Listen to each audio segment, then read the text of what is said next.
O som era estranho, mas ao mesmo tempo assustadoramente familiar. O metal frio bateu no chão do porão úmido e sombrio, quebrando o silêncio. Depois, outro golpe. Desta vez com um tinido metálico, como se a lâmina tivesse esbarrado em algo duro. A escuridão não permitia distinguir os rostos daqueles que cavavam. Eram visíveis apenas as suas silhuetas. Isso fazia a situação parecer ainda mais inquietante e incompreensível. As pessoas moviam-se cautelosamente como se temessem que o próximo golpe da pá lhes revelasse algo terrível, irreparável. Continuaram a cavar lenta e persistentemente, sem falar, trocando apenas ocasionalmente frases sussurradas que eram difíceis de entender. A cada movimento, o ar enchia-se do cheiro pesado da umidade e de uma expectativa ansiosa. Em dado momento, a pá voltou a tocar em algo incomum. O som tornou-se ainda mais distinto, como se o metal tivesse tocado não apenas terra ou pedra, mas algo embrulhado em tecido. Ficou claro que no porão, sob a camada de terra, estava escondido algo diferente, não destinado a olhares estranhos. Aquele que cavava largou a ferramenta e começou a remover cuidadosamente a terra com as mãos. Os dedos tocaram o tecido, áspero, sujo, gasto pelo tempo. A pessoa ficou imóvel, como se duvidasse se deveria continuar. Mas a curiosidade, ou possivelmente a necessidade de conhecer a verdade, venceu o medo e puxou cuidadosamente o tecido para si. Sob a camada de material sujo, descobriu-se um pequeno embrulho. E depois foi encontrado outro ao lado. E outro. No total, havia 7 embrulhos, cuidadosamente envolvidos, dispostos em fila nas profundezas do porão, como se alguém tivesse escondido aqui algo muito importante de forma cuidadosa e meticulosa. E muito sombrio. Alguns minutos depois, a voz de um homem no telefone dos serviços de emergência soava trêmula e perdida. Mal conseguia encontrar palavras, tentando explicar ao operador o que tinham acabado de encontrar. Nós encontramos algo no porão. Parece que são restos. Neste momento, as palavras ficaram presas na garganta de quem telefonava, como se tivesse medo de dizer em voz alta o que já tinha compreendido no coração. Quando a polícia chegou ao local, a tensão atingiu o limite. O oficial de serviço, um homem de meia idade que tinha visto muito durante os anos de serviço, aproximou-se cuidadosamente de uma das descobertas. Mesmo ele, apesar da experiência, sentia como a respiração se cortava por alguns momentos. O oficial desenrolou cuidadosamente a borda do tecido sujo. Lá dentro, brilharam ossos brancos, finos e pequenos. Ficou claro que não eram simplesmente objetos casuais. Não lixo, não brinquedos esquecidos por uma criança num passado distante. Eram restos humanos e evidentemente tinham estado aqui há mais de 1 ano. Neste instante, o mundo circundante pareceu congelar. Todos os presentes sentiram que se tinham tornado testemunhas da descoberta de um segredo terrível, sobre o qual as paredes deste porão tinham guardado silêncio durante muito tempo. 7 embrulhos cuidadosos, 7 histórias separadas, cada uma das quais tinha terminado tragicamente antes de poder começar. Agora as polícias enfrentavam uma nova pergunta que soava ainda mais terrível que os restos encontrados. Quem eram estas pessoas? Por que o seu destino foi assim? E o que tinha acontecido exatamente nesta casa durante longos 15 anos? O mistério aparentemente tinha sido revelado, mas na verdade apenas começava a desenrolar-se. Quando a polícia chegou ao local da terrível descoberta, era difícil acreditar que tal pesadelo se escondia precisamente aqui. Não era uma cidade sinistra com uma reputação sombria, não uma capital criminal, mas pelo contrário, um canto tranquilo, quase de conto de fadas no mapa. A pequena cidade de Whites Hill, um pequeno povoado no sudoeste da Colômbia Britânica, apenas a 150 quilômetros de Vancouver. No ecrã sucediam-se as imagens: ruas cuidadas, jardins floridos junto a casas arrumadas, rostos tranquilos dos habitantes locais, sorrindo, cumprimentando-se todas as manhãs. Aqui todos se conhecem de vista e pelo nome. É o lugar do qual se costuma dizer: a cidade perfeita para viver e criar filhos. Mas agora, quando a câmara se detém novamente naquela mesma casa na periferia, tudo parece diferente. É impossível imaginar como num lugar tão sereno, quase postal pela sua atmosfera, podia esconder-se algo tão horrível. A casa onde a polícia descobriu os restos pertencia à família Warner, pessoas tranquilas, sem particularidades, que tinham deixado a cidade há muitos anos. O edifício de 2 andares, que tinha perdido um pouco do seu antigo conforto, situava-se mesmo na beira da floresta, como se fosse criado especialmente pela natureza para guardar segredos. Os vizinhos há muito se tinham habituado ao facto de os proprietários aparecerem raramente, e a casa nos últimos 15 anos era alugada a diferentes inquilinos. Precisamente este facto, os inquilinos, os residentes que mudavam constantemente, tornou-se a pista central da história. Ninguém se lembrava especialmente das pessoas que tinham vivido aqui temporariamente. Durante estes anos, a casa conseguiu ver muitos rostos. Alguns vinham aqui na esperança de começar uma nova vida, outros para fugir da antiga. Alguns inquilinos pareciam amigáveis e cordiais, outros preferiam evitar contactos. Mas na memória dos habitantes não restou nada que pudesse despertar suspeitas ou medo. Nenhum dos que tinham vivido aqui atraiu atenção, perturbou a paz dos locais ou deixou atrás de si rastros que pudessem alarmar. Os habitantes de Whites Hill agora acreditavam com dificuldade na realidade do que estava a acontecer. Asseguravam que tal coisa era impossível. Certamente não na sua cidade, não entre os seus conhecidos. Mas ao mesmo tempo aparecia um pensamento arrepiante. A casa, que estivera perto deles todos estes anos, escondia segredos terríveis e ninguém sequer suspeitava disso. As paredes, janelas e portas tinham ficado em silêncio demasiado tempo. E talvez, nesse silêncio se escondia a culpa de toda a cidade, que decidiu não notar nada de invulgar. A cada hora tornava-se mais claro. O horror do que acontecia não estava no místico nem na anomalia, mas no facto de quão comum e cotidiano este lugar parecia. Nenhum sinal de tragédia, nenhuma sensação de perigo, apenas o fluir indiferente da vida, que não permitia notar o pesadelo que acontecia ao lado. E agora, quando a vida pacífica da pequena cidade se viu perturbada, a investigação tinha diante de si uma tarefa importante: estudar e verificar cada pessoa que tinha vivido na casa durante os últimos 15 anos. Os investigadores precisavam de compreender de quem a vida se cruzou com este porão e por que nenhum dos que viviam perto não notou nada de estranho. A lista de inquilinos tornou-se o ponto de partida da investigação. Os nomes, que não despertavam quaisquer suspeitas antes, agora adquiriram um tom sombrio. Alguém deles podia revelar-se não ser simplesmente uma testemunha casual, mas um verdadeiro guardião de segredos arrepiantes. Precisamente os inquilinos deviam tornar-se essa ponte que permitiria compreender quem exatamente esteve envolvido nestes eventos. E como a casa, que parecia tão comum, se tornou o centro da história mais terrível na história de Whites Hill. Já a 16 de maio de 2021, apareceu no caso um registro oficial que soou como uma sentença não só para esta casa, mas para toda a cidade de Whites Hill, que não notou a desgraça a tempo. A voz seca do investigador registrou o protocolo. Descobertos múltiplos restos, presumivelmente de recém-nascidos. Os enterros foram realizados em diferentes épocas. Precisamente estas palavras, múltiplos e em diferentes épocas, instantaneamente assinalaram a magnitude da tragédia e suscitaram a primeira pergunta principal em todos os que de uma forma ou outra se viram envolvidos nesta história. Era esta uma terrível história única ou uma série de crimes estendida por anos? Após a polícia chegou à casa todo um grupo de criminalistas e patologistas.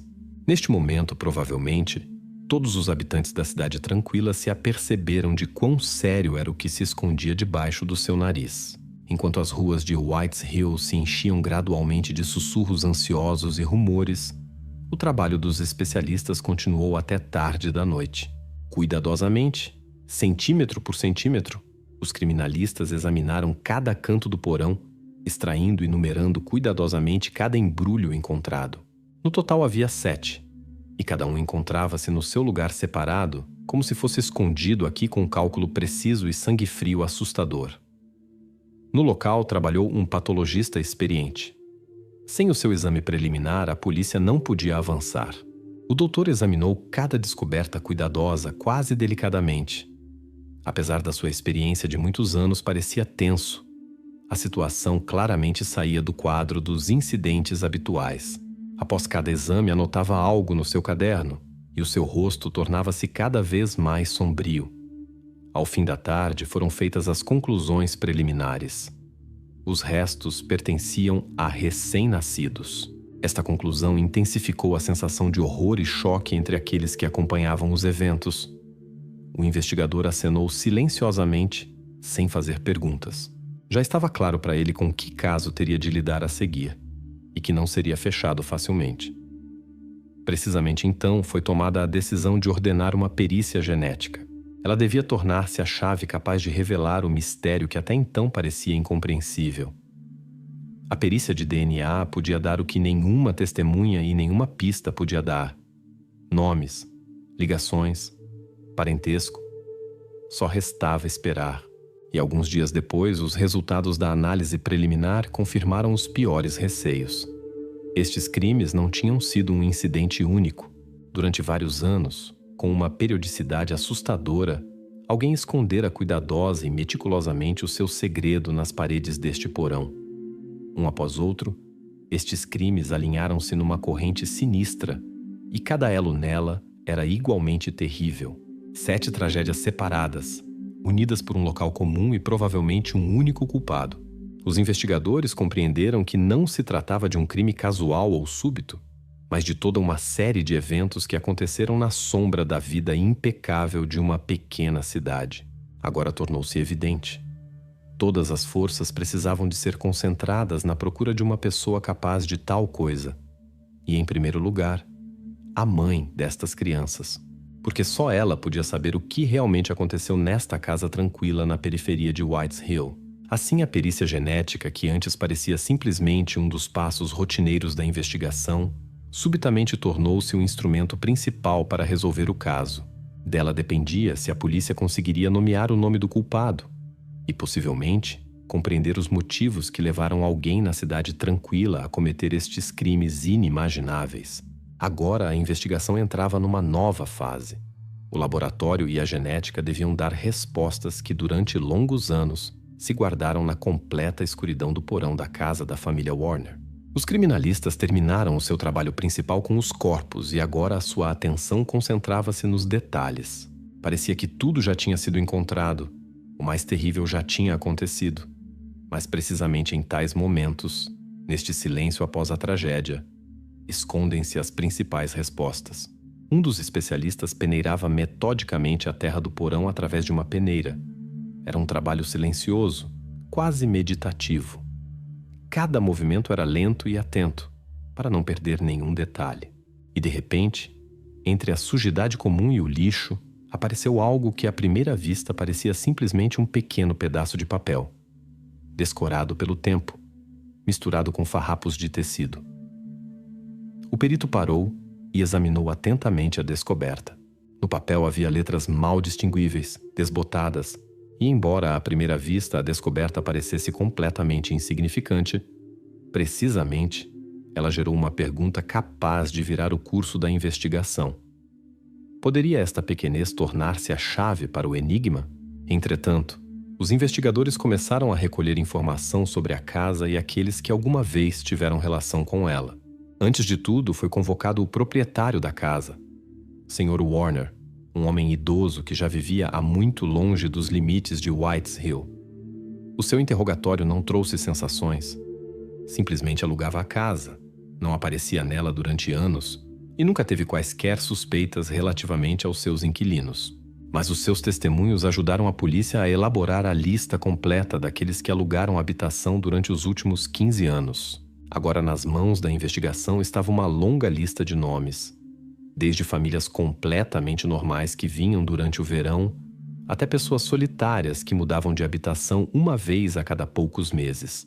Enquanto a polícia telefonava metodicamente a todos os que alguma vez tinham vivido na casa, o pedaço de papel encontrado foi enviado para o laboratório para estudo.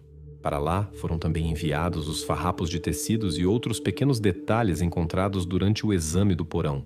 Os peritos trabalhavam como se montassem um enorme puzzle, cujos detalhes podiam revelar-se a chave para resolver um dos mais sombrios enigmas da cidade. O trabalho avançava lentamente. Os peritos revelavam cada fragmento do material encontrado, procuravam impressões, rastros de DNA e tentavam restaurar a inscrição naquele mesmo pedaço de papel quase destruído. Após alguns dias, quando parecia que a pista provavelmente não daria nada, chegou um avanço inesperado. Os peritos conseguiram descobrir que o pedaço de papel não era simplesmente lixo casual. Era uma velha receita do hospital, maltratada pelo tempo, quase apagada pela umidade, mas ainda carregando informação importante. Na parte superior do papel, com dificuldade, mas podia distinguir-se um nome. Precisamente, ele transformou instantaneamente o pequeno detalhe aparentemente desnecessário no elemento mais importante da investigação. O nome pertencia a uma mulher que constava na lista de inquilinos. Tinha alugado a casa cerca de 10 anos atrás. Não atraía atenção especial para si, e a maioria dos vizinhos provavelmente já a teria esquecido se não fosse o papelinho descoberto. Este pequeno pedaço, escondido sob a terra durante longos anos, revelou-se o primeiro rastro real que levava à solução. Agora a investigação tomou um rumo completamente diferente. A polícia compreendia que já não trabalhava com uma lista anônima de inquilinos. Tinha o primeiro nome concreto, uma pessoa concreta com quem se podiam relacionar os restos encontrados no porão. Os investigadores puseram-se imediatamente a verificar esta mulher. Era preciso saber onde se encontrava agora, o que lhe tinha acontecido durante os anos passados, e se podia estar envolvida no horror descoberto. Parecia incrível como um pequeno pedaço de papel velho conseguiu dirigir a investigação por um caminho completamente diferente. Agora a polícia tinha não só uma pista, mas também um objetivo claro: descobrir toda a vida desta mulher. Quem era ela? Por que o seu nome apareceu na receita encontrada entre a terra e os restos? Podia ser aquela que guardou no porão este segredo terrível durante tantos anos? Estas perguntas surgiam uma após outra, e os investigadores estavam certos. As respostas agora eram apenas questão de tempo. Assim, a história da casa em Whites Hill gradualmente adquiria contornos reais. Do horror sem rosto apareciam pessoas concretas, nomes e destinos concretos. O papel encontrado deu à polícia não simplesmente uma pista, deu-lhes a primeira possibilidade de olhar para o passado que se escondera demasiado tempo atrás das paredes de uma casa comum na periferia da cidade. Agora só restava descobrir o que escondia em si o nome que se tornara inesperadamente uma pista importante. A lista de inquilinos da casa na periferia de Whites Hill revelou-se impressionante, e no início parecia que nela não havia nada de especial. Simplesmente nomes, datas, assinaturas. Mas a atenção dos investigadores subitamente prendeu-se em dois apelidos que estavam um após o outro, escritos um pouco negligentemente como com pressa: Linda Carter e Mike House. À primeira vista, um casal comum que tinha vivido aqui cerca de 10 anos atrás.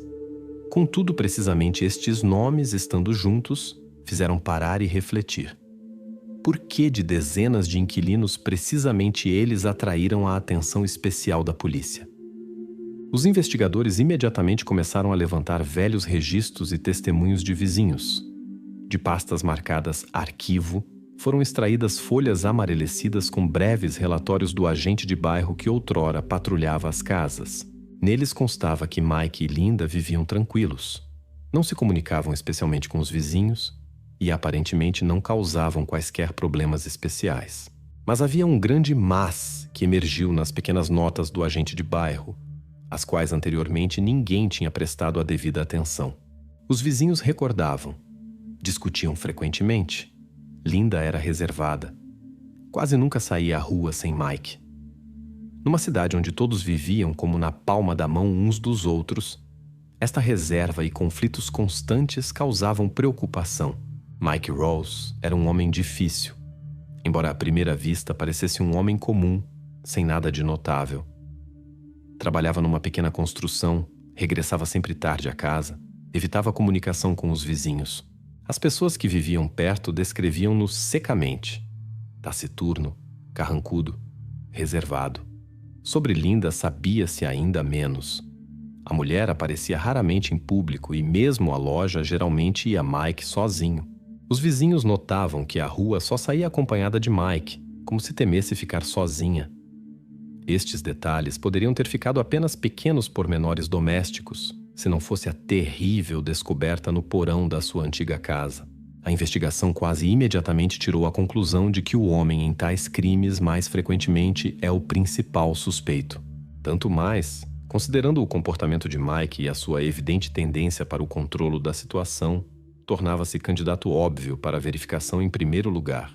Os investigadores começaram a estudar mais atentamente a vida de Mike e Linda depois de terem deixado a casa. Para onde se mudaram, se ficaram juntos, ou se os seus caminhos se separaram pouco depois da vida em Whites Hill, isto precisava de ser descoberto urgentemente. Logo foi obtida informação adicional. Depois de Whites Hill, o casal mudou-se para uma cidade vizinha, onde viveu ainda alguns anos juntos. Depois, os rastros de Linda subitamente cortaram-se. Mike, porém, ficou na mesma região, onde vive ainda agora. A polícia compreendeu que precisamente Mike era agora o seu principal e primeiro suspeito oficial. Era preciso verificar o mais rapidamente possível o seu álibi, assegurar-se de que não tinha relação com o que aconteceu ou, pelo contrário, reunir provas que confirmassem a sua participação. Agora a investigação tinha um objetivo e direção claros. Mike House, a figura que se tornara chave na investigação. Precisamente as suas ações, palavras, deslocações nos últimos 10 anos deviam tornar-se objeto de análise detalhada. Os investigadores obtiveram sanção para o seu interrogatório e verificação de álibi. Cada detalhe do seu passado agora podia tornar-se uma pista importante, capaz de confirmar ou refutar a sua participação nos restos encontrados. Restava apenas uma pergunta que se colocou perante a investigação muito agudamente. Se Mike estava realmente envolvido, então onde se encontra agora Linda? E por que desapareceu tão inesperadamente? Talvez precisamente ela pudesse ter contado sobre o que realmente aconteceu na casa e qual deles escondia o segredo terrível no porão. Assim, a lista de inquilinos que anteriormente parecia simplesmente um conjunto aborrecido de nomes tornou-se o ponto de partida capaz de levar à resolução do caso. Mike Rawls já não era simplesmente um nome no arquivo. Tornara-se o rosto desta investigação. Todas as ações dos investigadores agora dirigiam-se para decifrar quem era este homem e se podia ter cometido algo tão horrível. Para a polícia era importante cada detalhe, cada palavra que agora diziam os vizinhos, antigos colegas e conhecidos de Mike. A investigação estava certa. Atrás deste nome escondia-se a resposta à pergunta de quem exatamente dos residentes da casa tranquila em Whites Hill podia ter cometido os crimes que permaneceram inadvertidos durante longos anos. Agora a polícia tinha não simplesmente um nome, mas uma figura real capaz de aproximar a solução ou, pelo contrário, confundir ainda mais a investigação. Mas precisamente da verificação do álibi de Mike dependia para onde continuaria esta investigação e se os investigadores conseguiriam revelar finalmente o segredo terrível do porão da casa dos Warner. O relatório do laboratório voltou a dirigir a atenção da investigação para aquela mesma primeira descoberta, para aquele papelinho aparentemente insignificante que se tornara a primeira pista real. Agora, em primeiro plano, podia distinguir-se claramente o nome, escrito à mão, quase difuso pelo tempo, mas perfeitamente legível: Linda Carter.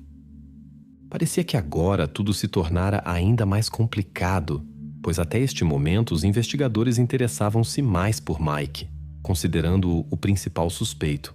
Mas agora, com este pequeno papel, o caso deu uma volta brusca, e os investigadores colocaram-se a si mesmos uma nova pergunta. Qual era, na realidade, o papel de Linda nesta história arrepiante? Os peritos voltaram-se novamente para os detalhes encontrados junto aos restos. No laboratório foram cuidadosamente dispostos os farrapos de tecido que durante muito tempo esconderam os restos e agora estudavam-nos com extrema minuciosidade.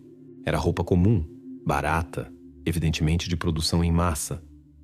Segundo a conclusão dos especialistas, tais coisas vendiam-se em todo o lado no período de 2008 a 2015. Nenhum sinal particular, Nenhum rótulo de marca ou etiquetas pelos quais se pudesse chegar a um comprador concreto. E, no entanto, a data na receita e a roupa coincidiam aproximadamente no tempo. Isto significava que Linda estivera perto nesse período quando foram cometidos estes eventos terríveis. Os investigadores ocuparam-se do estudo posterior do próprio papelinho. Foi estabelecido que a receita fora prescrita na clínica local, situada literalmente a 800 metros da praça central de Whites Hill. A clínica era pequena e praticamente familiar. Um lugar típico onde iam todos os habitantes da pequena cidade, incluindo Linda Carter. O facto de o papelinho da clínica ter aparecido no porão da casa onde ela outrora vivera fez de Linda uma figura ainda mais interessante para a investigação. Agora era necessário descobrir por que precisamente a sua receita apareceu no local de enterro dos restos e se ela própria podia estar relacionada com isto diretamente. A polícia começou a recolher todos os dados sobre Linda Carter, esforçando-se por saber mais sobre a sua vida em Whites Hill. Emergiram novos pormenores. Os vizinhos, que anteriormente mencionavam apenas a sua reserva e frequentes conflitos com Mike, agora começaram a contar outros detalhes. Linda, como se verificou, realmente quase não saía de casa sozinha. Às vezes viam-na perto da farmácia e do hospital local, sempre silenciosa, com os olhos baixos, tentando não atrair atenção. Os habitantes da cidade lembraram-se de que parecia doente, como se lutasse contra alguma doença sobre a qual ninguém sabia exatamente do que se tratava. Quando os polícias solicitaram dados da clínica, verificou-se que Linda a visitava regularmente. Mas a razão das visitas ficou escondida atrás do segredo médico. Agora, precisamente, o historial médico de Linda tornou-se a tarefa central da investigação, porque, possivelmente, precisamente nele estava escondida a razão pela qual ela podia estar envolvida nesta história. Os médicos recusaram-se a revelar voluntariamente os seus dados, e a polícia teve de solicitar oficialmente uma ordem para aceder à documentação médica. Isto atrasava o curso da investigação, mas ao mesmo tempo avivava o interesse e dava esperança de um avanço rápido. Agora o caso deslocou-se completamente de Mike para Linda. Ele, claro, permanecia à vista da polícia, mas já não era o principal suspeito. A mulher que todos consideravam simplesmente tranquila e insegura tornou-se subitamente a figura central deste caso complicado. O nome de Linda Carter soava agora em todos os gabinetes da investigação e os polícias recolhiam tudo o que se podia encontrar sobre o seu passado, desde os primeiros dias na cidade até ao desaparecimento súbito. A investigação devia descobrir não só as circunstâncias médicas da vida de Linda, mas também o seu estado psicológico, as razões da sua constante reserva e ansiedade. Precisamente estes detalhes podiam ajudar a revelar a motivação que a levara, possivelmente, a esconder um crime tão monstruoso no porão da casa onde outrora passou uma parte significativa da sua vida. Assim, a pequena descoberta, uma velha receita do hospital, mudou completamente a direção da investigação. Agora, a investigação tinha um objetivo claro e uma figura concreta com a qual era preciso relacionar todos os outros detalhes. Linda Carter tornou-se essa pessoa à volta da qual começou a construir-se toda a trama desta história sombria.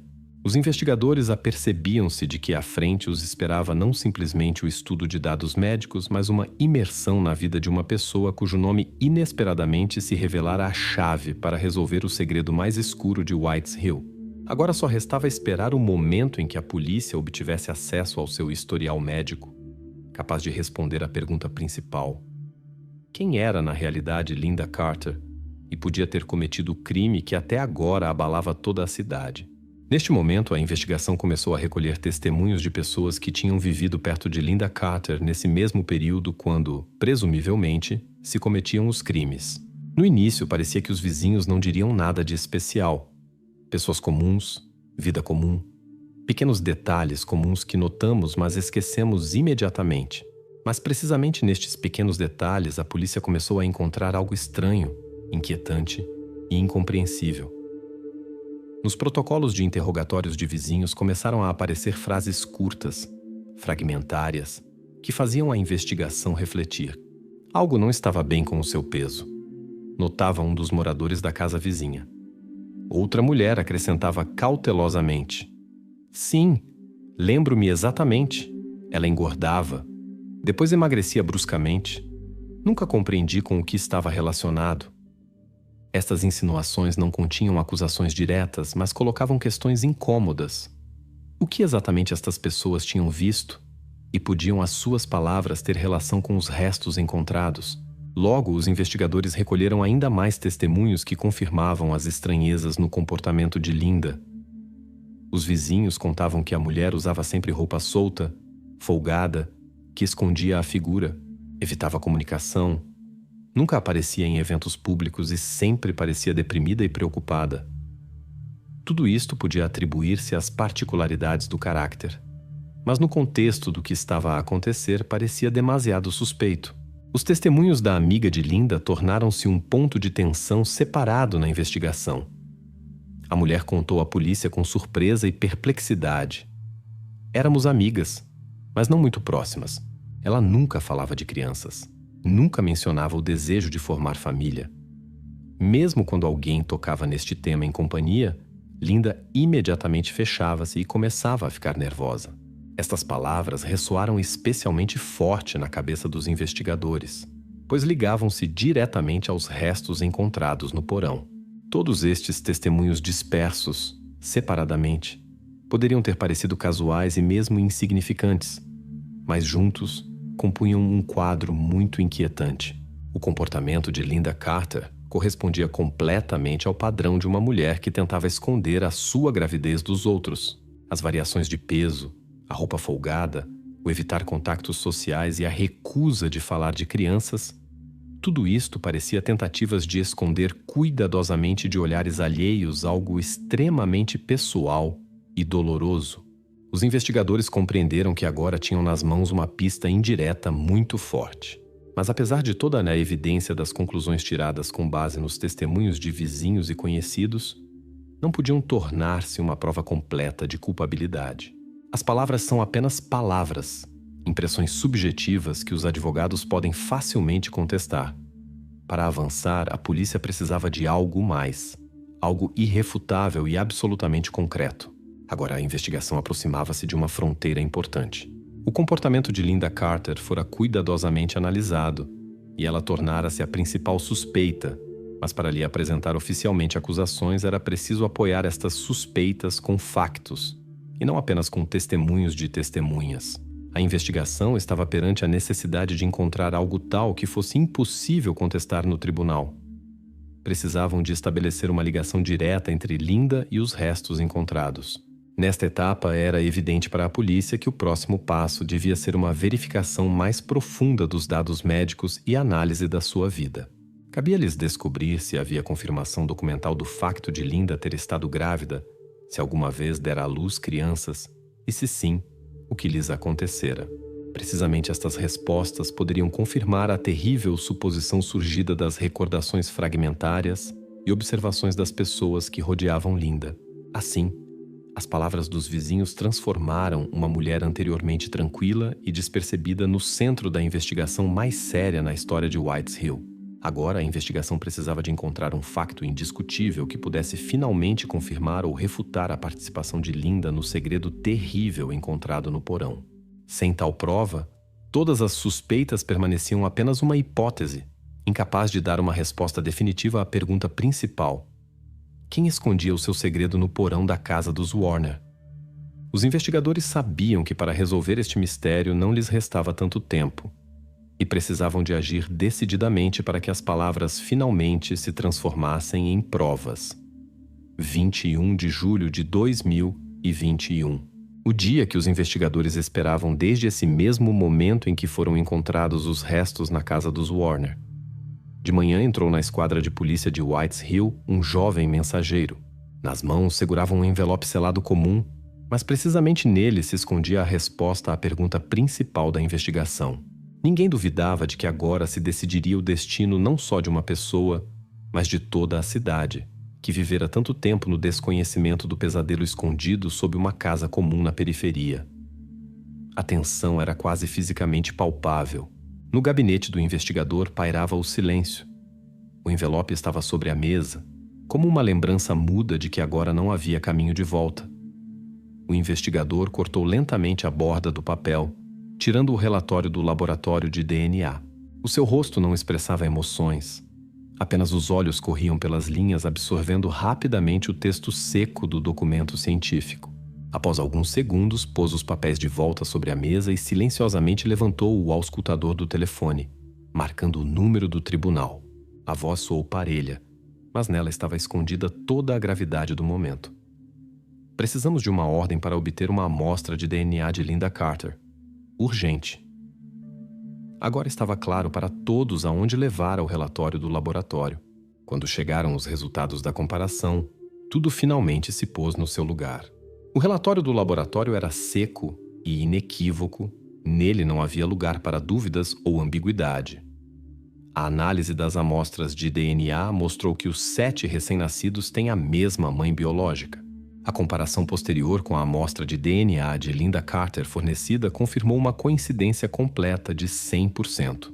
Agora tornou-se finalmente claro que todas as suposições da polícia e as estranhezas no comportamento de Lynda, de que falavam os vizinhos, não tinham sido coincidências casuais. Lynda Carter era a mãe daquelas crianças cujos restos foram descobertos no porão da casa onde outrora vivera. Desde o momento de obter esta confirmação, a investigação mudou completamente. Agora Lynda oficialmente deixou de ser apenas suspeita, transformando-se numa figura que era preciso encontrar e interrogar urgentemente. Todas as palavras de testemunhas pronunciadas anteriormente, pequenos detalhes e estranhezas no comportamento da mulher agora adquiriram uma realidade sombria e tornaram-se parte do quadro geral do crime. Tornou-se claro que a mulher todo este tempo escondera de todos o seu segredo terrível, tentando viver uma vida comum entre vizinhos, amigos e conhecidos. Contudo, mesmo apesar da evidência dos factos, a investigação ainda tinha muitas perguntas. Antes de tudo, por quê? Por que a mulher podia ir a ações tão terríveis escondendo não um, mas vários nascimentos? E o principal, quem mais conhecia o seu segredo? Era possível que ela agisse sozinha? Ou alguém mais a ajudava a esconder estes crimes terríveis durante longos anos? Agora, quando Lynda Carter fora oficialmente declarada culpada, a investigação devia compreender a sua vida até aos menores detalhes. Era preciso compreender o que a levara a um passo tão desesperado e se havia nos seus atos alguma lógica ou simplesmente pânico e medo que a forçavam a fazer isto de novo e de novo. Estas perguntas pairaram sobre White's Hill com um peso pesado. A cidade, que parecia tão tranquila e inofensiva, agora apareceu sob uma luz completamente diferente. As pessoas começaram a perguntar-se como podiam ter perdido tal coisa. Como puderam viver tantos anos lado a lado com uma pessoa que escondia na sua alma segredos tão sombrios? Os investigadores sabiam que agora lhes cabia revisar novamente cada detalhe, cada palavra dita pelas testemunhas, cada comportamento de Lynda durante os anos passados. Era preciso compreender como se safara com tal carga sozinha, e se alguém do seu círculo podia ter notado ou mesmo ajudado. Estas eram perguntas às quais a investigação devia responder o mais rapidamente possível para finalmente compreender o que exatamente acontecera na casa, na periferia da cidade. Assim, o papel seco do laboratório com os resultados de DNA tornou-se a chave principal para resolver o crime. Deu à polícia a certeza de que o caso avançava na direção certa e confirmou a suposição mais terrível da investigação. O crime fora cometido pela mãe, que escondera o nascimento dos próprios filhos. Mas, ao mesmo tempo, este relatório de DNA abriu novas perguntas que não eram menos importantes para a compreensão completa de toda a situação. Agora, a investigação estava perante uma nova tarefa: revelar os motivos de Lynda Carter e descobrir se ela era a única que conhecia o segredo terrível da casa dos Warner. Precisamente estas perguntas deviam tornar-se o próximo capítulo da investigação. Agora a polícia devia agir rápida e decididamente para encontrar Lynda e saber o que mais ela escondeu todos estes anos. No ecrã do gabinete de investigação apareceu um gráfico que literalmente cortava a respiração. Nele estavam claramente marcadas datas, como números secos e implacáveis do calendário, que diziam muito mais que quaisquer palavras. O ano de 2006, depois 2008, depois quase sem pausa 2009, novamente 2011 e por diante. A série continuava praticamente ano após ano, interrompendo-se apenas brevemente. Qualquer um que visse esta infografia colocava-se uma única e mesma pergunta da qual não se podia livrar. Como podia tal coisa acontecer durante tanto tempo e permanecer despercebida numa cidade tranquila e acolhedora onde todos se conhecem? A resposta a esta pergunta, pelo menos parcialmente, podia encontrar-se no relatório do patologista. Os seus dados apenas agravavam o sentimento de ansiedade e horror que se apoderava da cidade. Segundo as suas conclusões, a idade dos restos encontrados era de 5 a 15 anos. O longo período de decomposição não permitiu revelar quaisquer rastros de violência física ou traumas. Isto significava que, mesmo apesar da evidente tragédia da situação, formalmente não havia bases para afirmar que a causa da morte estivesse relacionada com crueldade ou intenção direta. Mas isto não aliviava em nada o peso das suposições sombrias. Por que acontecia isto de novo e de novo? A ausência de rastros claros de violência nos restos podia testemunhar que as ações cometidas pela mãe foram ou um ato de desespero ou uma completa incompreensão da situação em que se encontrava vezes sem conta. No entanto, mesmo isto não libertava Linda da responsabilidade pelo que aconteceu, mas apenas sublinhava a tragédia e complexidade de toda esta história. Os investigadores continuavam a analisar as conclusões dos peritos, tentando encontrar nelas a resposta à pergunta de como se podia não notar sinais tão evidentes do que acontecia quando uma mesma pessoa enfrentava uma situação semelhante repetidas vezes. Mas a conclusão principal da análise pericial era a confirmação de que os crimes tinham um caráter sistemático. Isto não fora casualidade ou tragédia única. Perante os olhos dos investigadores surgia uma linha temporal rígida, claramente construída, que indicava que a cada poucos anos a mulher enfrentava o mesmo problema e novamente recorria às mesmas soluções terríveis. Era uma ciclicidade que nenhum dos circundantes notara ou quisera notar. O caráter sistemático dos crimes indicava que Linda não era a única pessoa que podia saber sobre isto. E embora ela se tivesse tornado a figura principal nesta história, surgiu uma pergunta lógica. Se Linda era a mãe de todos estes bebés, então quem era o pai deles? Podia ela, durante tantos anos, esconder tudo isto da pessoa que vivia com ela sob o mesmo teto? Os investigadores voltaram novamente ao único companheiro conhecido de Linda, Mike Rouse. Apesar de anteriormente ter passado para segundo plano após a descoberta do DNA de Linda, agora o seu papel voltava a ser central. Precisamente ele estivera perto dela todos estes anos. Precisamente ele vivera na mesma casa e não podia não ver, ou pelo menos não suspeitar sobre o que acontecia. Agora era necessário para a investigação descobrir até que ponto Mike estivera envolvido no que acontecia. Sabia sobre a gravidez de Linda? Participava de alguma forma no ocultamento dos crimes? Ou, pelo contrário, era vítima das circunstâncias e não se dava conta de nada, vivendo junto a uma mulher que cada vez lhe escondia a terrível verdade? Todas estas perguntas abriam novamente um novo capítulo da investigação, exigindo o esclarecimento urgente das circunstâncias da relação entre Linda e Mike. Era preciso levantar novamente a sua história, a sua comunicação com vizinhos, amigos e colegas, para compreender até que ponto Mike estivera mergulhado na vida de Linda e se podia ser cúmplice ou testemunha do que acontecia.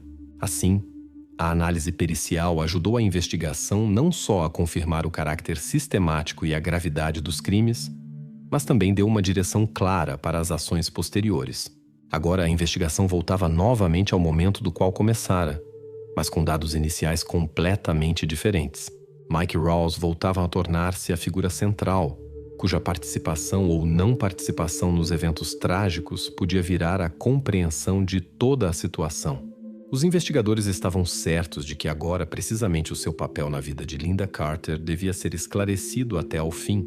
Era preciso estabelecer definitivamente se ele fora cúmplice, testemunha ou pessoa absolutamente desinformada que resultara estar no centro de uma história terrível que se desenrolava diretamente debaixo do seu nariz. Esta pergunta tornava-se ainda mais importante quando pensavam no futuro julgamento, no qual lhes cabia apresentar um quadro claro dos eventos para que a justiça fosse restabelecida completamente. Quando os investigadores convocaram Mike Rouse para interrogatório, parecia que agora tudo se poria no seu lugar. Ele era o último e único companheiro conhecido de Lynda Carter, vivera com ela sob o mesmo teto nesses mesmos anos quando aconteciam os eventos terríveis. O investigador apresentou-lhe diretamente os factos. Você vivia com ela, era o seu companheiro.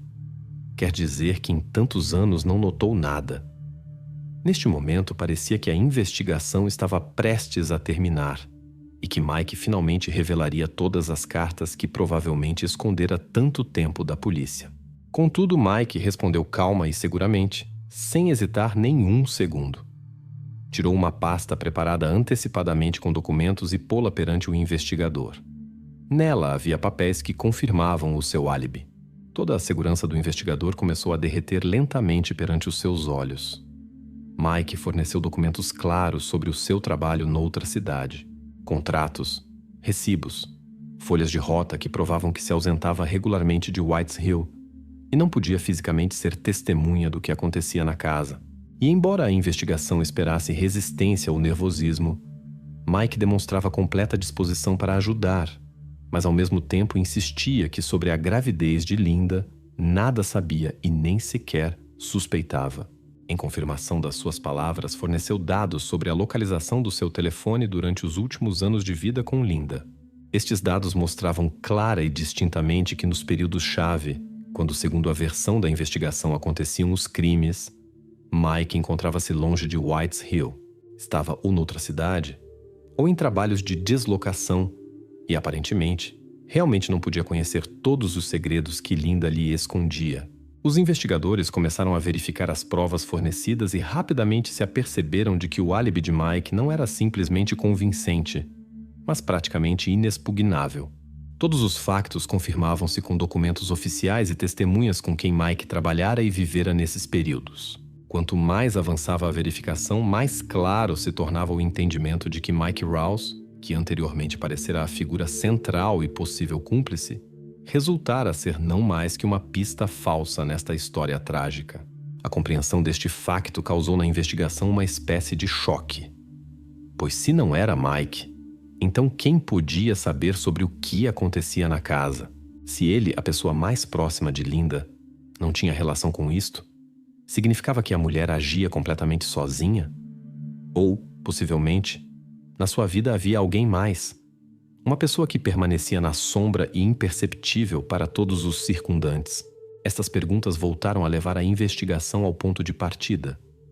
Os investigadores aperceberam-se de que tinham estado perto da solução, mas agora, com o álibi confirmado de Mike, encontravam-se num beco sem saída. Tornou-se claro que as buscas deviam ir noutra direção. A investigação concentrou-se novamente na própria Lynda e no seu círculo. Era preciso verificar cuidadosamente todos os que de uma forma ou outra estavam ligados a ela, não excluindo mesmo os conhecidos mais insignificantes. Esta volta inesperada na investigação tornou-se um golpe doloroso para a polícia e os habitantes locais que acompanhavam o caso. Muitos já estavam certos da culpabilidade de Mike e preparavam-se para o fim rápido desta tragédia. Agora tudo não era tão inequívoco. Tornou-se claro que o segredo de Lynda era muito mais profundo e complexo do que se apresentava inicialmente. Possivelmente a mulher realmente todo este tempo agira completamente sozinha, escondendo-se de todos os que a conheciam e não permitindo que ninguém se aproximasse demasiado dela. Agora, perante a investigação, abriam-se duas versões principais. Ou Lynda, independentemente, cometia estes crimes, escondendo o seu segredo terrível de todos os circundantes, ou na sua vida existia alguém mais, cujo rastro até agora permanecia despercebido. Ambas as versões pareciam quase igualmente assustadoras. Se Lynda agisse sozinha, isto significava que a mulher durante anos se encontrara em isolamento absoluto, vivendo uma dupla vida. Se alguém a ajudasse ou pelo menos soubesse das suas ações, isto significava que junto aos habitantes comuns e tranquilos da cidade caminhava mais uma pessoa capaz de esconder um segredo tão terrível. A investigação devia estudar novamente todo o círculo de Lynda. Conhecidos, colegas, parentes e mesmo pessoas casuais que de alguma forma pudessem ter se cruzado com ela nestes anos. Neste momento, tornou-se evidente que a investigação saía para um novo nível de complexidade. E embora a pista falsa na pessoa de Mike Rouse agora fosse descartada, A polícia compreendia que a próxima fase da investigação seria ainda mais difícil e complicada. Cabia-lhes novamente procurar a pessoa que ajudava ou pelo menos sabia sobre o que acontecia atrás das portas fechadas da casa na periferia de Whites Hill. Agora, perante a polícia, colocava-se a tarefa não simplesmente de encontrar um novo suspeito, mas de descobrir cuidadosa e metodicamente quem exatamente do círculo de Linda podia tornar-se cúmplice ou testemunha dos seus crimes. A investigação abria novamente um novo capítulo, e os investigadores estavam certos de que a verdade obrigatoriamente viria à tona, mesmo que isto demorasse mais tempo do que supunham. A investigação virou numa direção inesperada quando sobre a mesa apareceram os documentos financeiros de Linda Carter. À primeira vista, eram papéis aborrecidos, extratos bancários padrão e certificados de rendimentos, mas precisamente neles os investigadores notaram algo estranho e inquietante. O saldo em todas as contas de Linda era praticamente nulo. Durante os anos de vida em Whites Hill, não tivera fontes oficiais de rendimentos. Nem salário, nem subsídios, nem pensão de alimentos, nem mesmo transferências bancárias comuns de parentes ou amigos. Os documentos colocavam seca e implacavelmente a pergunta de forma cortante: com que dinheiro Linda Carter vivia em geral? E como conseguia esconder a sua situação durante tantos anos? Para compreender os seus motivos e circunstâncias, os investigadores aprofundaram-se no seu passado. Apareceram pormenores sobre como fora a vida de Linda antes de chegar à cidade tranquila. Verificou-se que crescera numa família muito pobre, mas rigorosa. O pai era um homem severo, aderindo a pontos de vista conservadores, e a mãe uma mulher reservada, aparecendo raramente em público. A infância de Linda passara em condições de necessidade constante, medo e controlo rigoroso. Na escola fora uma menina despercebida, tranquila, não despertando nem compaixão nem interesse nos colegas de turma. À medida que os investigadores descobriam novos pormenores, tornou-se claro que a pobreza e o isolamento social tinham influenciado profundamente a psique de Linda. Não tinha antecedentes criminais. Não havia nada de criminal ou suspeito no seu passado. Contudo, evidentemente vivia em tensão constante, medo e possivelmente desespero, tentando manter em segredo o que considerava a sua tragédia pessoal.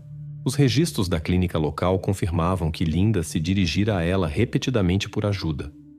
Mas o que era estranho e inquietante era que nunca se registrara como grávida, como se cada vez quisesse ajuda, mas tivesse medo de reconhecer finalmente a sua situação. Estas visitas à clínica formavam o retrato de uma pessoa em profundo desespero, incapaz de se dirigir por ajuda real por medo de que o seu segredo fosse revelado. Agora, quando a sua pobreza e isolamento social se tornaram motivos evidentes para o ocultamento das gravidezes, parecia à investigação que a imagem finalmente se compunha. A polícia compreendia que Linda provavelmente agia devido a uma profunda depressão e medo do julgamento público. Temia perder mesmo aquelas migalhas de apoio social que tinha e finalmente fez uma escolha que lhe parecia a única possível. Mas restava uma pergunta-chave que continuava a se inquietar a investigação. Como conseguia sobreviver todos estes anos sem rendimentos? Mesmo as despesas mínimas exigiam pelo menos uma pequena fonte de apoio financeiro e Linda evidentemente não a tinha. Ou tinha, mas escondia-se de olhares alheios.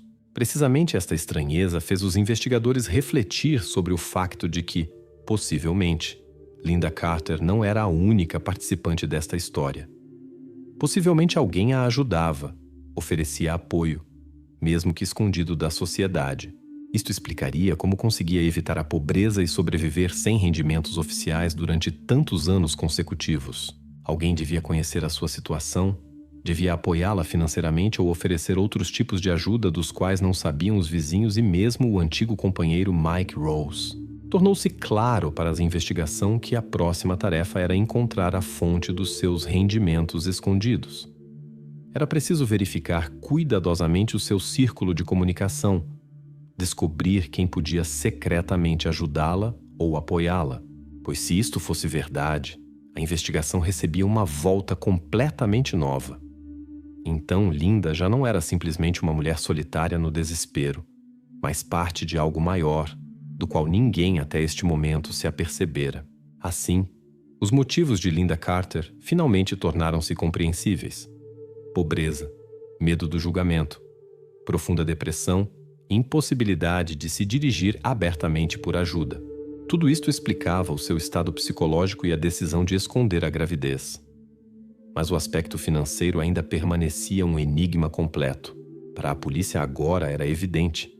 Resolver o caso até o fim seria possível só depois de encontrarem a fonte dos seus rendimentos escondidos e aquele que podia conhecer e ajudá-la nisso. Os investigadores sabiam que o próximo capítulo da investigação concentrar-se-ia precisamente neste aspecto. Agora era preciso encontrar os rastros da ajuda financeira escondida e compreender quem exatamente podia tê-la oferecido a Linda Carter. Esta pessoa, ainda escondida na sombra, podia ser o último elemento em falta nesta história sombria e complicada. A investigação abria novamente um novo capítulo, e os investigadores compreendiam que desta vez se aproximavam do segredo mais profundo, escondido atrás da vida habitual da cidade de Whites Hill. Estavam certos de que atrás desta fonte escondida de rendimentos se erguia alguém que ajudava Linda a permanecer invisível para a sociedade. Agora o principal era encontrar esta pessoa e conhecer o seu papel nesta tragédia. Só então, o quadro do crime tornar-se-ia completamente claro e a justiça poderia triunfar. O silêncio. Na sala de interrogatórios da esquadra de polícia de Whites Hill pairava um silêncio tão espesso que parecia poder ser sentido fisicamente. Sobre a mesa perante Linda Carter estavam todas as provas da sua culpabilidade. O relatório de DNA, as fotografias do local da descoberta, os extratos do hospital e os testemunhos dos vizinhos. Os documentos estavam dispostos cuidadosamente, como uma prova evidente de que tudo já estava decidido e claro. O investigador enumerava metodicamente os factos, mas a mulher em frente continuava calada. Este silêncio, surdo e intransigente, era a coisa mais barulhenta na sala, porque se calava, tendo perante os olhos provas irrefutáveis da sua participação. O investigador pronunciou claramente, quase secamente, como se fosse um autômato executando mecanicamente o seu trabalho.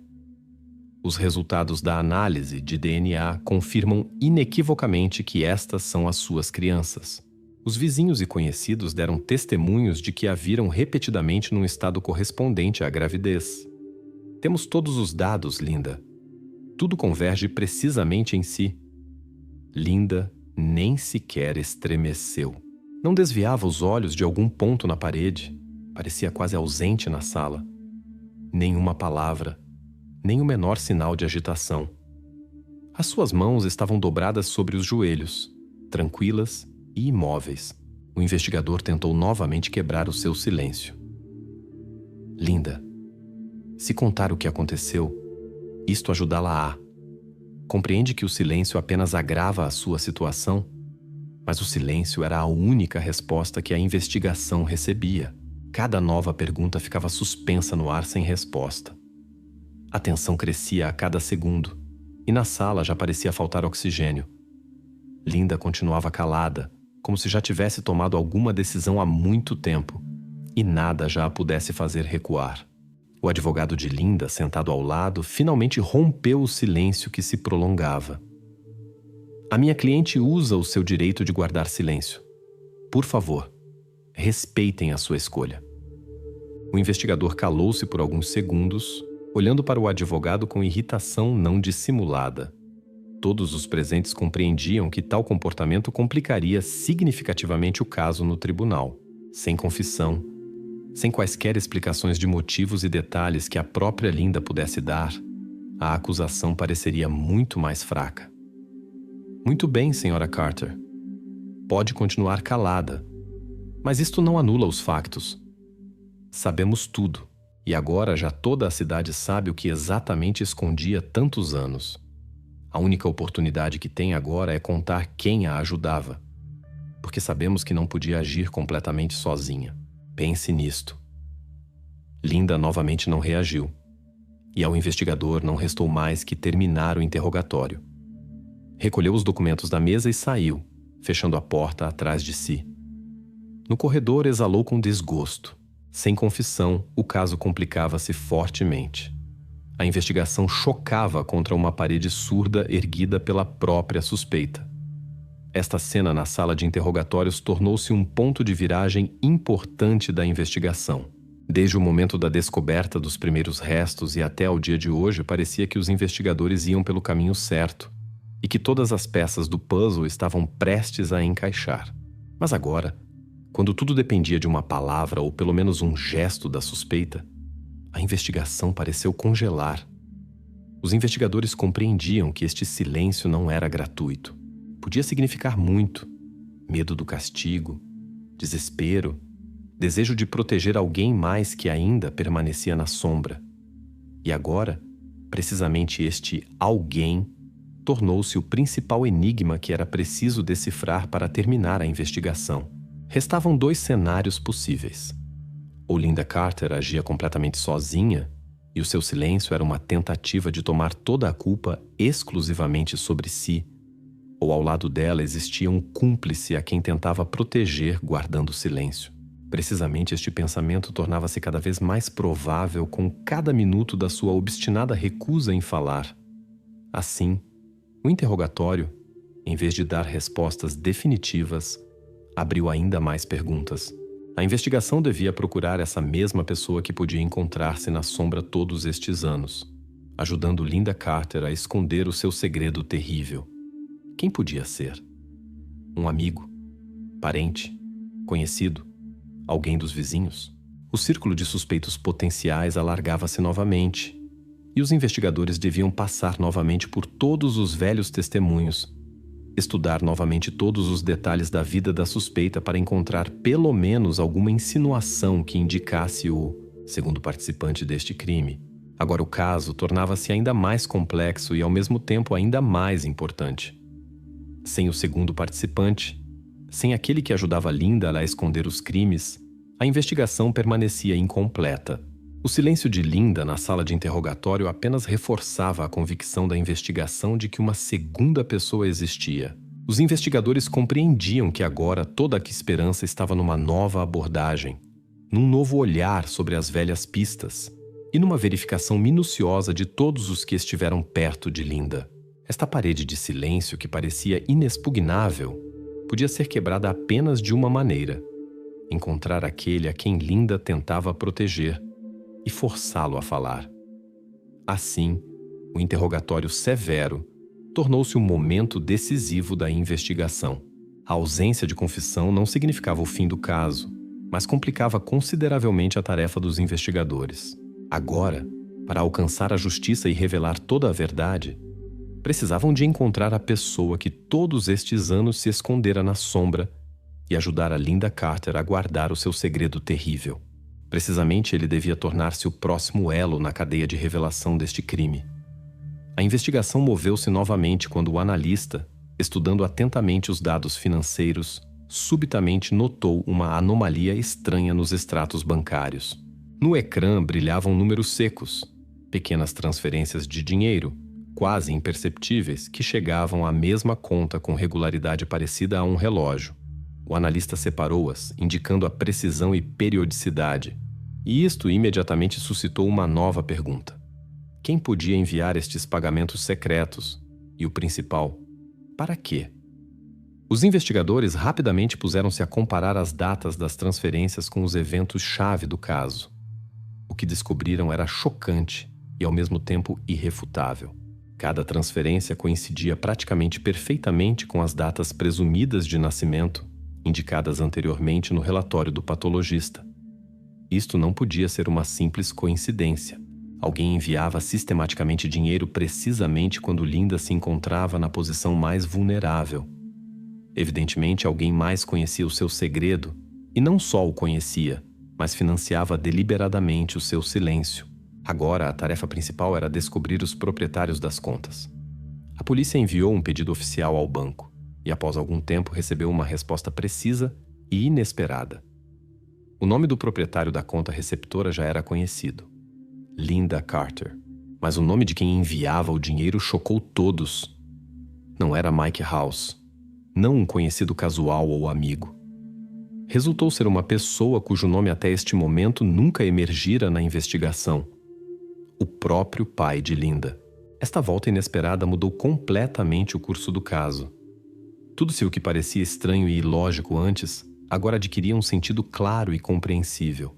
Precisamente o pai de Linda, o homem rigoroso e conservador que descreviam como cruel e dominador, todos estes anos enviara silenciosamente dinheiro à filha para que pudesse esconder o seu segredo terrível. Agora tornou-se claro por que Linda pudera existir tantos anos sem rendimentos oficiais e por que estava tão segura no seu silêncio.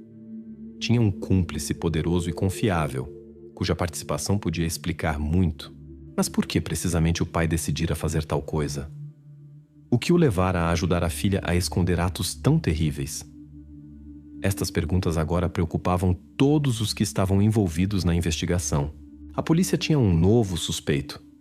Uma pessoa que não só sabia sobre o que acontecia, mas participava ativamente no ocultamento dos crimes, financiando o silêncio de Linda e provavelmente até dirigindo as suas ações. Agora era necessário para a investigação contactar urgentemente o pai de Linda e interrogá-lo para compreender até que ponto estivera envolvido no que acontecia. Compreendiam que o pai de Linda não era simplesmente um novo suspeito, mas também uma poderosa alavanca de pressão sobre a própria mulher. Possivelmente, precisamente através dele, se poderia finalmente romper a sua parede de silêncio e conhecer toda a verdade. Na cidade, levantou-se novamente uma onda de ansiedade e choque. Ninguém podia sequer imaginar que a história, começada com a terrível descoberta no porão, levaria a tal volta. Agora os habitantes de Whites Hill discutiam não só Linda, mas também o seu pai, perguntando-se como precisamente um homem tão respeitado pudera esconder durante anos segredos tão arrepiantes. Assim, o extrato bancário, documento seco e à primeira vista pouco significativo, subitamente tornou-se a prova principal e irrefutável do caso. Indicou à investigação não só um novo suspeito, mas também uma pessoa que podia realmente influenciar o desfecho de toda a investigação. Os investigadores aperceberam-se de que tinham encontrado não simplesmente um segundo participante, mas uma pessoa que se erguia no centro de tudo o que acontecera. Aquele que podia conhecer todas as respostas às perguntas que atormentaram tanto tempo a polícia e a cidade. Agora a tarefa da investigação consistia em chegar ao pai de Linda, forçá-lo a falar e compreender até onde se estendia a sua culpabilidade e responsabilidade. E o mais importante, estabelecer os seus motivos para compreender esta história escura até ao fim.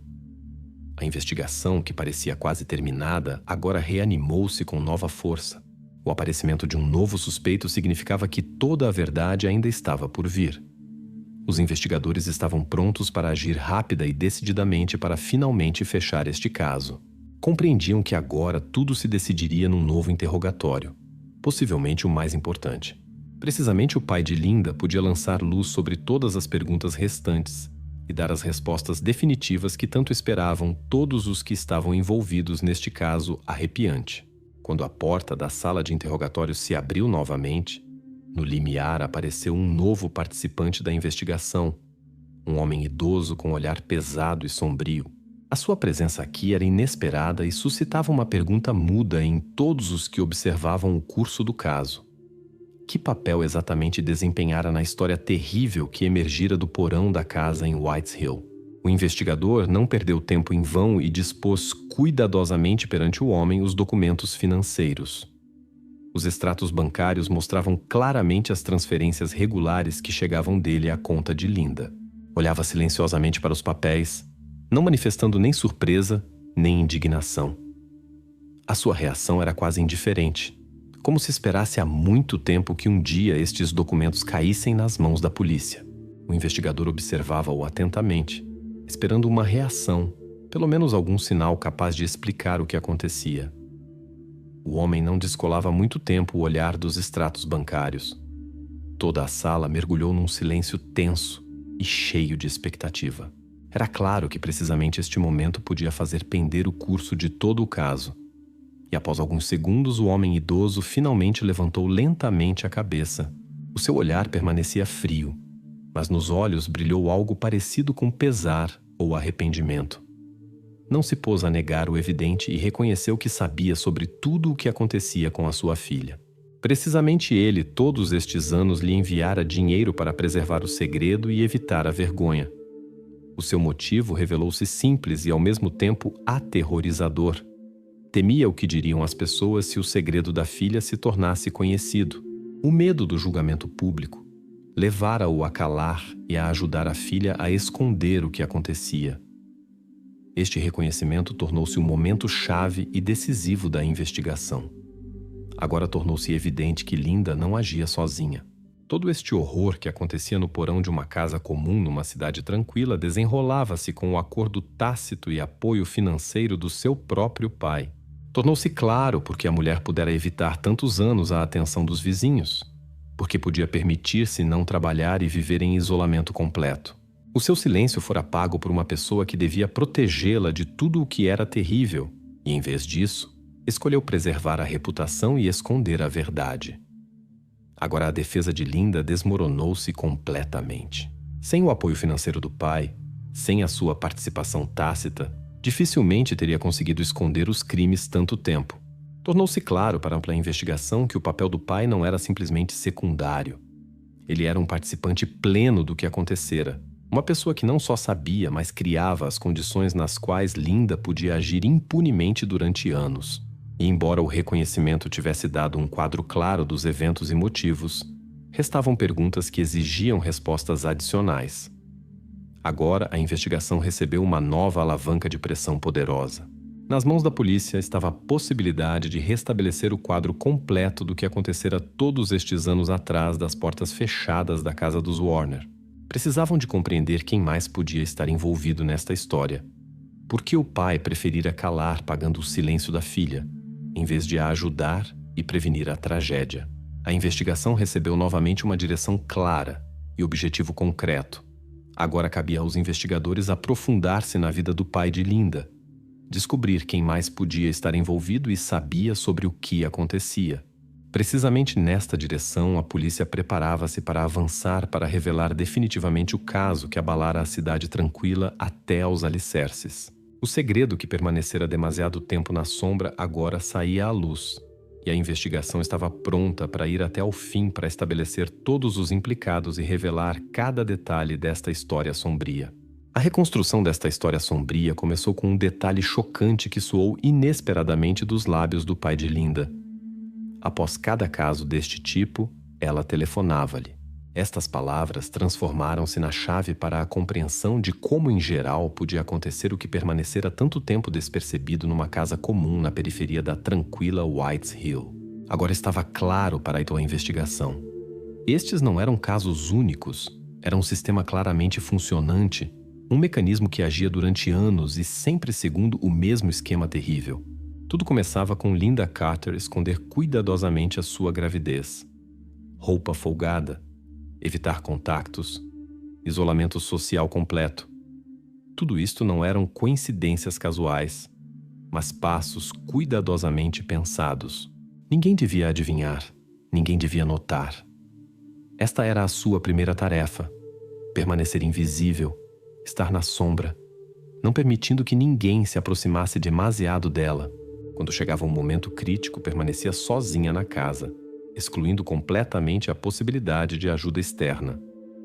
Após o parto secreto em condições de isolamento completo e ausência de ajuda médica, chegava inevitavelmente a tragédia.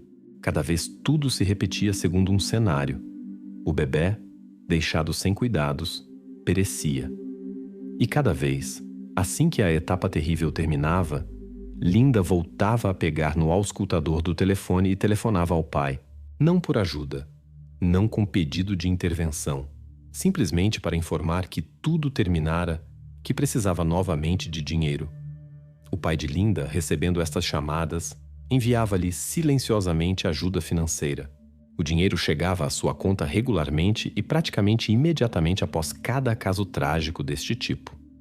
Não fazia perguntas, não tentava intervir ou parar o que acontecia. O seu único objetivo era esconder a vergonha da família, calar o escândalo, evitar o julgamento público.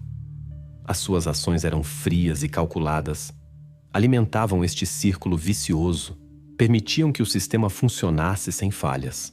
O último, terrível elo da cadeia era a própria casa e o seu porão. Precisamente aqui Linda encontrava um lugar para esconder os rastros da sua tragédia. Com os anos, a quantidade de tais episódios aumentava, e ela a cada vez tornava-se mais experiente no ocultamento das suas ações. O porão tornou-se uma espécie de arquivo onde se guardavam os testemunhos do seu segredo terrível, do qual ninguém devia saber. Agora a investigação conseguiu reconstruir completamente este ciclo terrível de eventos que agia sem parar durante muitos anos. Isto não era casualidade. Não era um conjunto caótico de ações. Era um verdadeiro sistema que durante anos permitia a Linda viver escondendo o seu segredo e, ao seu pai, evitar a reprovação pública. E só a descoberta fortuita dos restos a destruiu, parou o mecanismo, forçou a verdade a sair à luz. Depois de a sequência de eventos ter sido completamente recriada, a investigação recebeu tudo o necessário para transmitir o caso ao tribunal. Agora eram claros os motivos, os papéis de cada participante. E o mais importante, tornou-se evidente que tudo o que acontecera não fora casual, mas fora resultado de ações conscientes de ambos, Linda e o seu pai. Contudo, mesmo agora, quando os detalhes terríveis tinham sido revelados, no caso restavam ainda muitas perguntas que exigiam respostas. Por que o pai nunca intervinha, preferindo resgatar-se com o dinheiro? Por que Linda, em vez de pedir ajuda, escolhia repetir de novo e de novo este cenário trágico?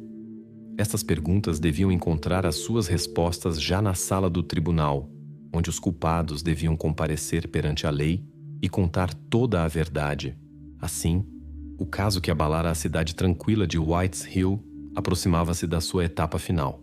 Os investigadores realizaram um trabalho enorme, reconstruindo por pedaços o quadro sombrio dos eventos. E agora a sua tarefa era apenas transmitir todos os materiais ao tribunal para que a justiça finalmente triunfasse.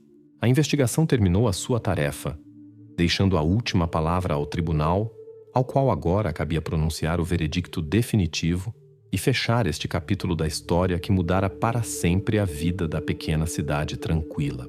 A sala do tribunal em Whites Hill parecia rigorosa e fria, como convém a um lugar onde se decide o destino das pessoas.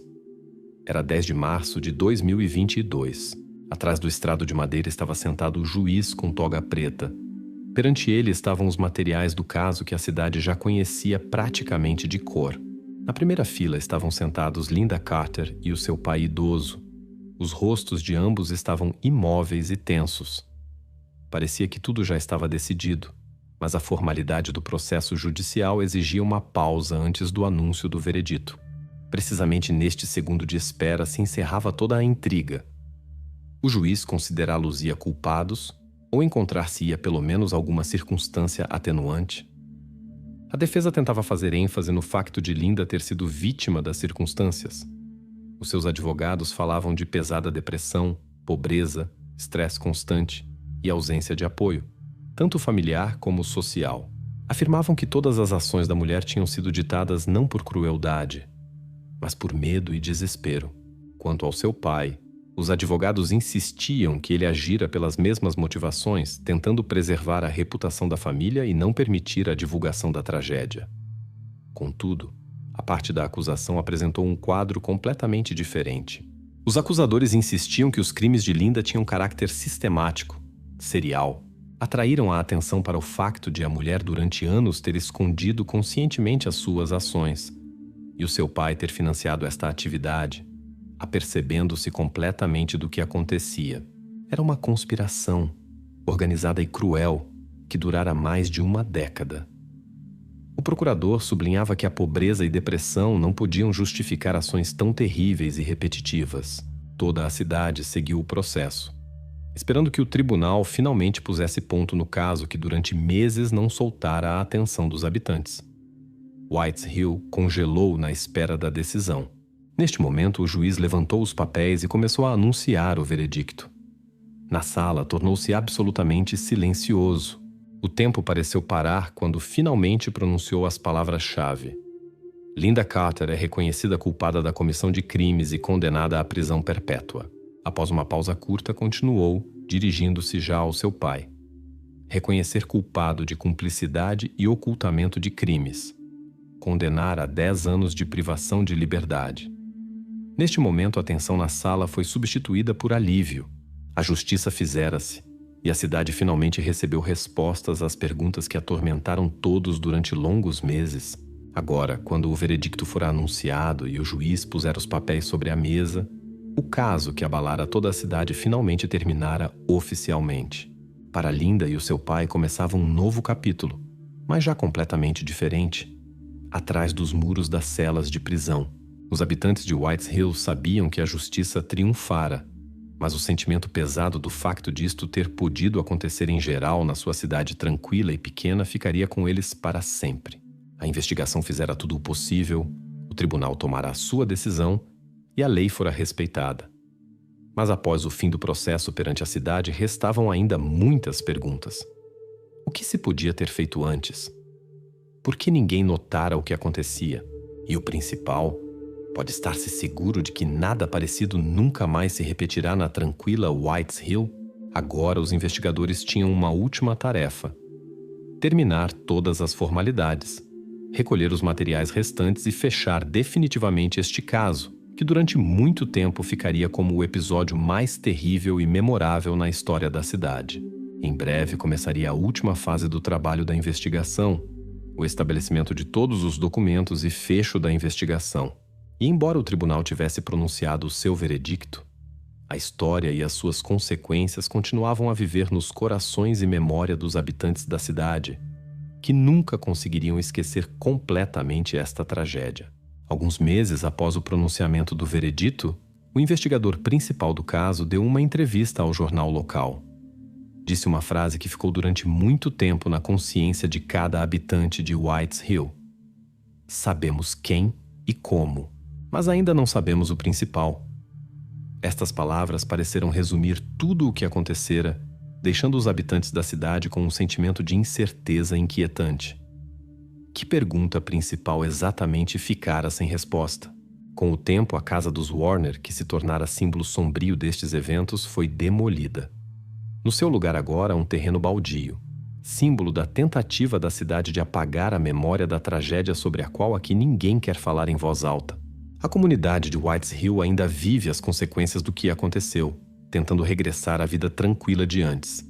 Mas as manchas brancas nesta história ficaram sem pintar, e é impossível livrar-se delas com a simples decisão de demolir o edifício.